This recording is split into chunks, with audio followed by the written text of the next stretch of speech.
Заврши реконструкцијата на куќата на Личкови во Штипско Ново село. Една од 4 фасади со староградска архитектура кои ќе се реконструираат во Штип. Оваа фасада ја одбележува карактеристична за архитектурата на Штип и мене ми е драго што со самото реновирање, значи повторно е вратен тој архитектонски сјај кој што ја поседува оваа куќа.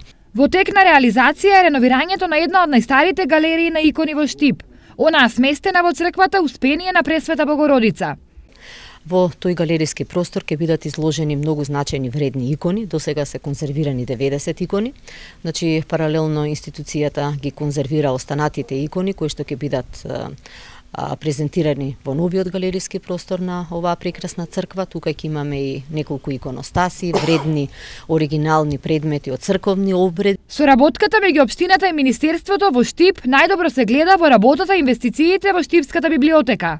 Нешто што сакам да го истакнам кога станува збор за библиотеката е прекрасната летна сцена, која што е ставена во функција и на самата библиотека, на сите нивни активности, манифестации кои што досега ги реализира. Веќе започнува и реновирање на студентската читална во самата библиотека, но сепак ние од следната година ќе започнеме во неколку фази да помогнеме во реконструкција на она што е неопходно, значи во самата библиотека. Денешната посета во Штип беше дел од редовните активности на Министерството за култура, а на агендата на министерката беа сајмот на книга во библиотеката, црквата Свети Спас и куќата на Личкови.